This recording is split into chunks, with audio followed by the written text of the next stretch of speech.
শারজায় সংযুক্ত আরব আমিরাতের বিপক্ষে হারের ধারাবাহিকতা ধরে রেখেছে লাহোরে আজ বাংলাদেশ দল। 3টি টি-20 সিরিজের প্রথম ম্যাচেই পাকিস্তানের কাছে হেরেছে 37 রানে।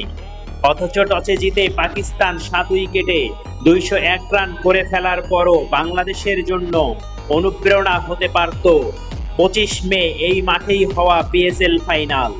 গাদ্দাফি স্টেডিয়ামে 202 রান তাড়া করেই পিএসএল ফাইনালে চ্যাম্পিয়ন হয়েছে লাহোর কালান্দার্স।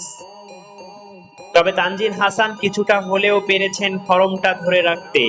আরব আমিরাতের বিপক্ষে শেষ দুটি ম্যাচের মতো পাওয়ার প্লেতে এবারেও রান আসে তার ব্যাট থেকে, যদিও ইনিংসটি থেমে যায় 17 বলে 31 রানে হাসান আলীর বলে বোল্ড হয়ে।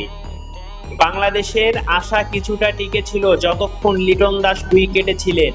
দারুণ সব বাউন্ডারিতে দলের রান সচল রাখছিলেন অধিনায়ক। তার সঙ্গে তৌহিদ হৃদয় থাকলেও তার ব্যাট থেকে রান আসছিল না। তবে লিটনও আউট হয়ে যান 30 বলে 48 রান করে।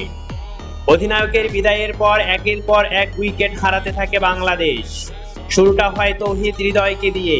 ছন্দহীন এই ব্যাটসম্যান 22 বলের ইনিংসে শুধু একটি বাউন্ডারি হাঁকাতে পেরেছেন, করেছেন 17 রান। শামীম হোসেন, রিশাদ হোসেন 2 ওভারের ব্যবধানে আউট হয়ে যান। বাংলাদেশের হারটা তখনই নিশ্চিত হয়ে গিয়েছিল।